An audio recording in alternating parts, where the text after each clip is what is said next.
अकबर बीरबल की कहानी, सबसे बड़ी चीज़। एक बार की बात है, बीरबल दरबार में मौजूद नहीं थे। इसी बात का फायदा उठाकर कुछ मंत्रीगण बीरबल के खिलाफ महाराज अकबर के कान भरने लगे।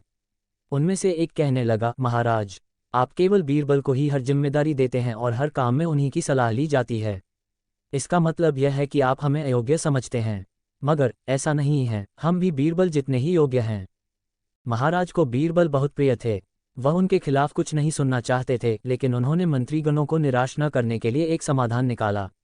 उन्होंने उनसे कहा, मैं तुम सभी से एक प्रश्न का जवाब चाहता हूँ, मगर ध्यान रहे कि अगर तुम लोग इसका जवाब न दे पाए तो तुम सबको फांसी की सजा सुनाई जाएगी।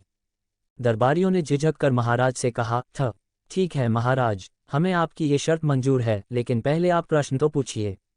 महाराज ने कहा, दुनिया की सबसे बड़ी चीज़ क्या है? ये सवाल सुनकर सभी मंत्रीगण एक दूसरे का मुंह ताकने लगे। महाराज ने उनकी ये स्थिति देखकर कहा, याद रहे कि इस प्रश्न का उत्तर सटीक होना चाहिए। मुझे कोई भी अटपटा सा जवाब नहीं चाहिए। इस पर मंत्रीगणों ने राजा से इस प्रश्न का उत्तर देने के लिए कुछ दिनों की मोहलत मांगी। राजा भी इस बात के लिए तैयार हो गए। महल से बाहर निकलकर सभी मंत्रीगण इस प्रश्न का उत्तर ढूंढने लगे।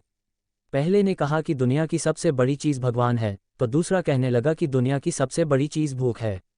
तीसरे ने दोनों के जवाब को नकार दिया और कहा कि भगवान कोई चीज़ नहीं है और भूख को भी बर्दाश्त किया जा सकता है। इसलिए राजा के प्रश्न का उत्तर इन दोनों में से कोई नहीं है। धीरे धीरे समय बीतता गया और मोहलत में लिए गए सभी दिन भी गुजर गए।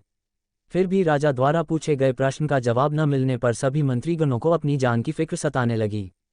कोई अन्य उपाय न मिलने पर वो सभी बीरबल के पास पहुंचे और उन्हें अपनी पूरी कहानी सुनाई। बीरबल पहले से ही इस बात से परिचित थे। उन्होंने उनसे कहा, मैं तुम्हारी जान बचा सकता हूँ, लेकिन तुम्हें वही करना होगा जैसा मैं कहूँ। सभी बीरबल की बात पर राजी हो गए। अगले ही दिन बीरबल ने एक पालकी का इंतजाम करवाया। उन्होंने दो मंत्रीगणों को पालकी उठाने का काम दिया, तीसरे से अपना हुक्का पकड़वाया और चौथे से अपने जूते उठवाए व स्वयं पालकी में बैठ गए। फिर उन सभी को राजा के महल की ओर चलने का इशारा दिया। जब सभी बीरबल को लेकर दरबार में पहुंचे तो महाराज इस मंजर को देखकर हैरान थे। इससे पहले कि वो बीरबल से कुछ पूछते, बीरबल खुद ही राजा से बोले, महाराज, दुनिया की सबसे बड़ी चीज़ गरज होती है।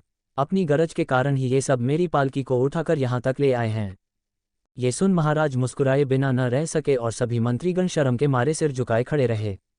कहानी से सीख। इस कहानी से हमें ये सीख मिलती है कि हमें कभी भी किसी की योग्यता से जलना नहीं चाहिए, बल्कि उससे सीख लेकर खुद को भी बेहतर बनाने की कोशिश करनी चाहिए।